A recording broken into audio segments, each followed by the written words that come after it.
Hi friends, அன்பு உள்ளங்கள் அனைவருக்கும் அன்பு வணக்கங்கள். இப்போ நாம் இந்த வீடியோவில் எதை பற்றி பார்க்க போகிறோம் அப்படின்னா, மஞ்சள் நடவு முறை. இது வீட்டில் இருக்கிற இடத்துல ஏற்கனவே 2 மஞ்சள் செடி இருந்தது. அதை எடுத்துட்டோம். அந்த 2 செடியில் இருந்து எடுத்த மஞ்சள் இப்போது மறுபடியும் 6 மஞ்சள் துண்டுகளாக நடவு செய்ய போகிறோம். பக்கத்தில் பார்த்தோம்னா பப்பாளி செடியும் பூசணிக்காய் செடியும் ரொம்ப நல்லாவே வளர்ந்துட்டு வருது.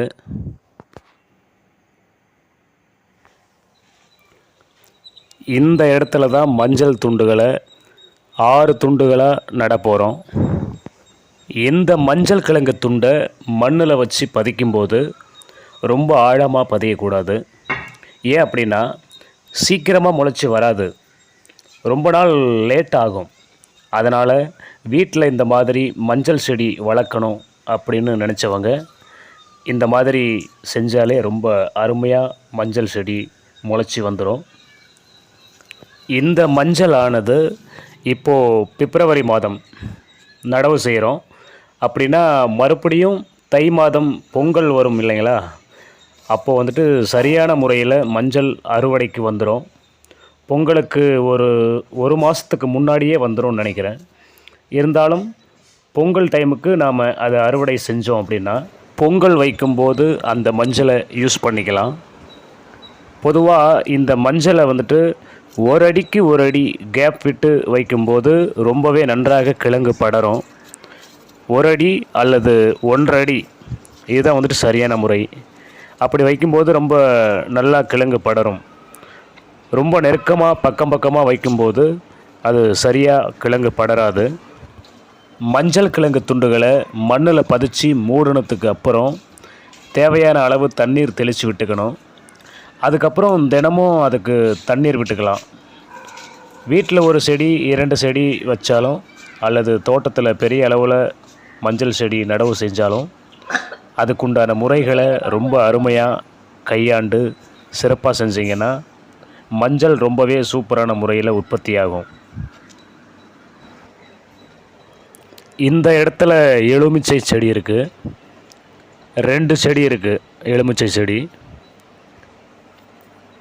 இங்கே பாருங்கள், இது கற்பூரவள்ளி இலை அப்படின்னு சொல்லுவாங்க, அந்த செடி தான் இது. இது பப்பாளி செடி. பக்கத்துலேயே இன்னொரு பெரிய செடி ஒன்று இருக்குது. இது பார்த்தோம் அப்படின்னா பூசணிக்காய், அரசாணிக்காய் அப்படின்னு சொல்லுவோம் இல்லையா, அது. இங்கே பாருங்கள், நாவல் பழம், அந்த மரம் தான் இது, அந்த செடி. பொதுவாக நாவல் பழம் அந்த மரத்தை வீட்டுக்குள்ளே வளர்க்கக்கூடாது அப்படின்னு சொல்கிறாங்க. இதுதான் அந்த பெரிய பப்பாளி செடி. பக்கத்துலேயே ஒரே ஒரு ரோஜா செடி இருக்குது. அந்த ஒரே ஒரு ரோஜா செடியில் தான் இந்த பூ பூத்துருக்கு. ரொம்ப அழகாக இருக்குது. இதுக்கு மேலே பார்த்தோம் அப்படின்னா மொக்கு இருக்குது, 4 விட்டுருக்கு.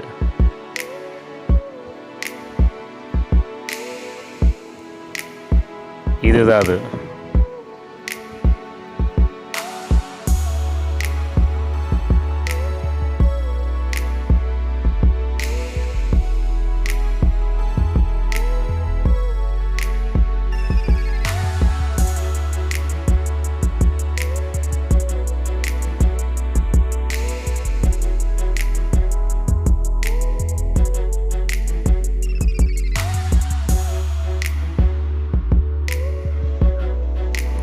இந்த இடத்துல பார்த்தோம் அப்படின்னா பூசணிக்காய் அந்த விதை தான் போட்டிருக்கு. அது முளைச்சி இப்போ செடியாக வந்திருக்கு, நிறைய இருக்குது. இது எல்லாமே பூசணிக்காயோட விதை தான் செடியாக முளைச்சி வந்திருக்கு. இது சுண்டல், சின்ன சுண்டல் இருக்கு இல்லைங்களா, அதுதான் சுண்டல் செடி. ஒரு 30 செடி இருக்குது. ரொம்ப அழகாக வளர்ந்துருக்கு பாருங்கள். இது எல்லாமே சுண்டல் செடி தான், சிறிய கொண்டக்கடலை.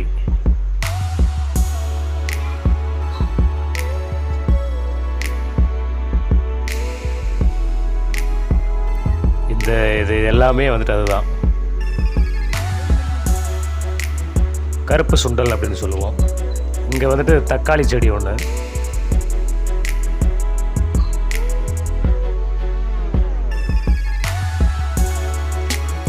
இது எல்லாமே தட்டைப்பயிறு பச்சைப்பயிறு ரெண்டும் கலந்து இந்த இடத்துல போட்டிருக்கு.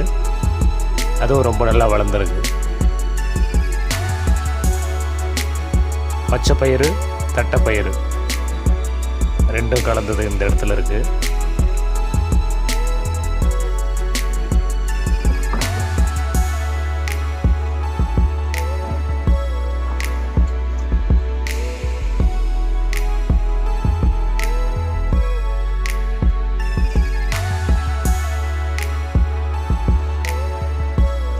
இந்த இடத்துல இருக்கிறது புதினா.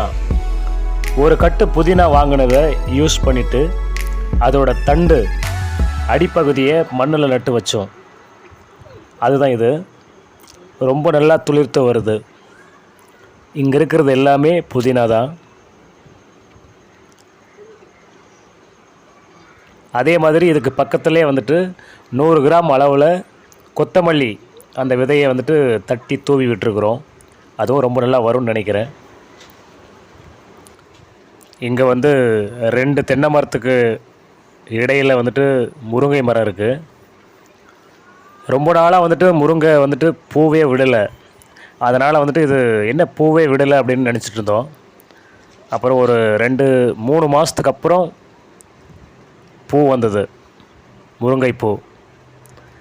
அந்த முருங்கைப்பூவிலேருந்து வந்துட்டு ஒரே ஒரு முருங்கைக்காய் வந்திருக்குது. இங்கே பாருங்கள், அந்த ஒரு காய் தான் இது.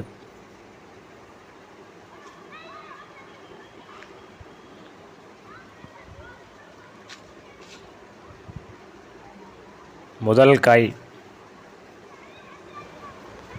இந்த வீடியோ பதிவு உங்களுக்கு பிடிச்சிருந்தால் லைக் பண்ணுங்கள், சப்ஸ்கிரைப் பண்ணுங்கள், கமெண்ட் பண்ணுங்கள்.